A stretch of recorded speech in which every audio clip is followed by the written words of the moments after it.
What's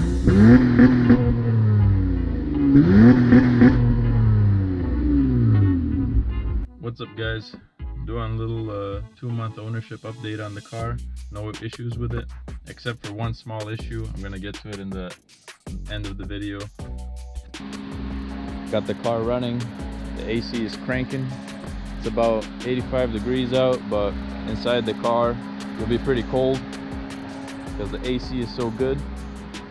But figured I'd do a little car update for you guys.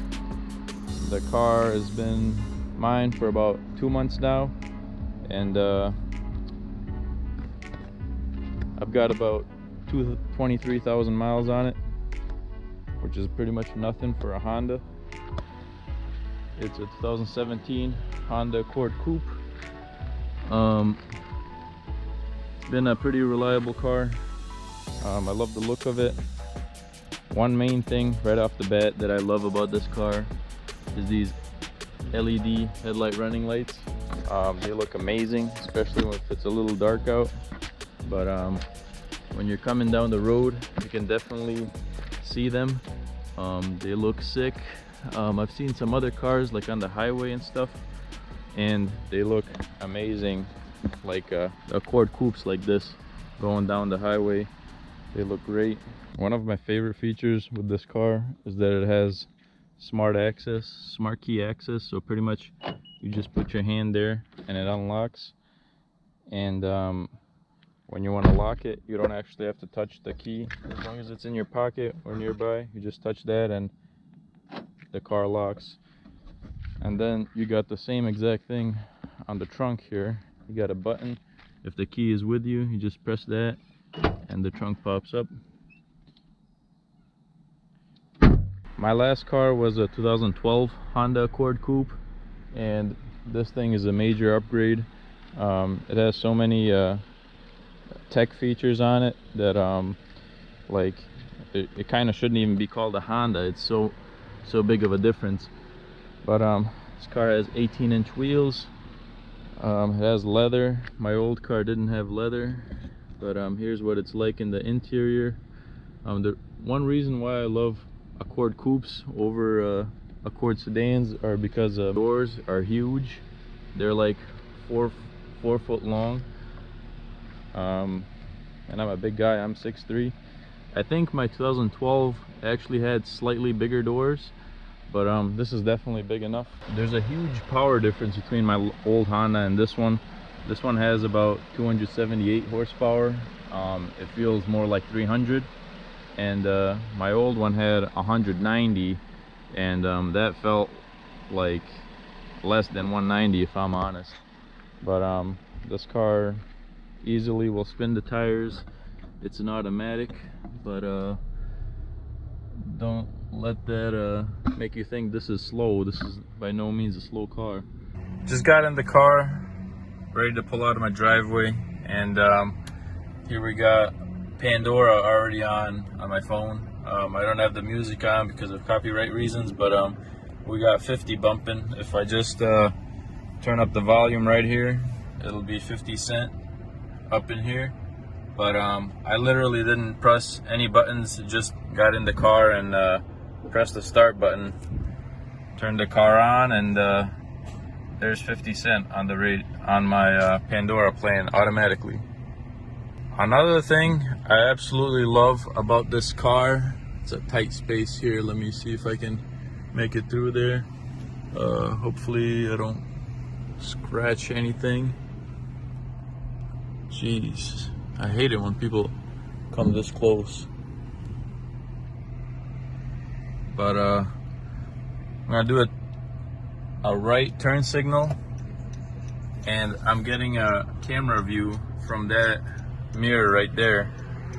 There's a camera right under the mirror, and whenever I do a right turn signal, doesn't matter if I'm stopped or if I'm moving, it'll always show me a view.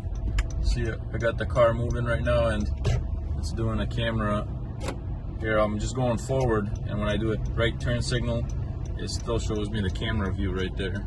It's pretty sick. That thing never gets old to me.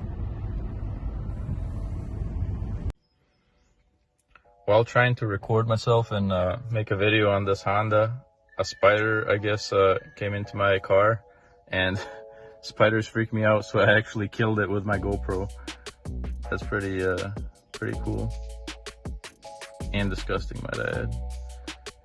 Yeah, with the window open, I just had the window open, so it must have like came in the car somehow.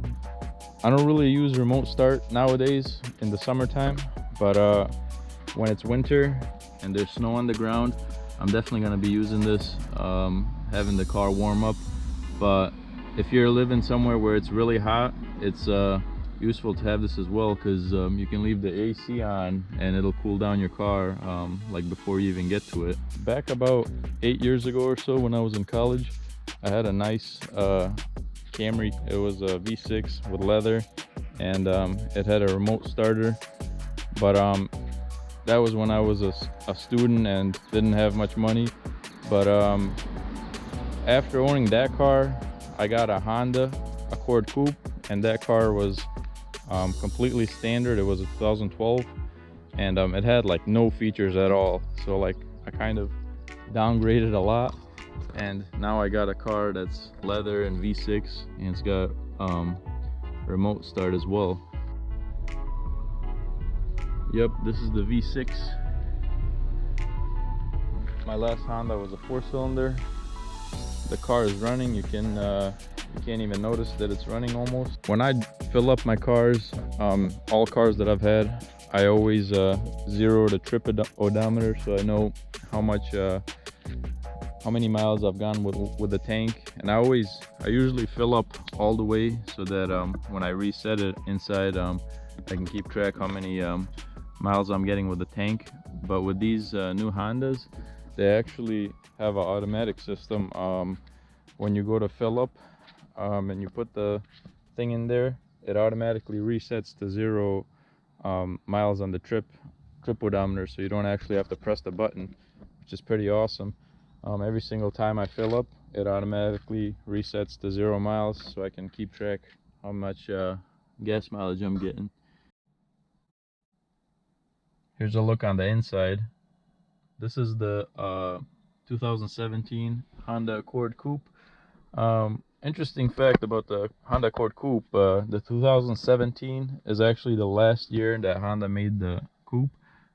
As of now, right now it's summer 2020, and they don't make a Accord Coupe currently, but who knows, in the future they might start doing it again. But these are great cars, look great, and definitely have a lot of power if you get the V6.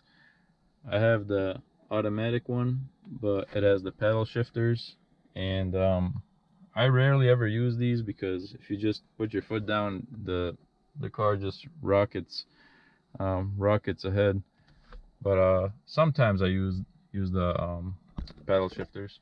I've had absolutely no problems with this car at all for 2 months, except for one problem I had with the wheel well under this around this front wheel.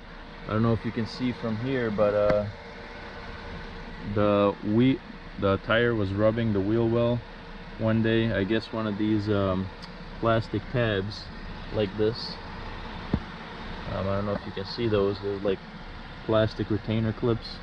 A few of them fell out, so when I was driving, it sounded like the tire was low, but actually it was rubbing on this wheel liner there. You can kind of see there that it wore out the wheel. The wheel liner got wore out, but that's the only problem I had with the car. Other than that, it's been solid.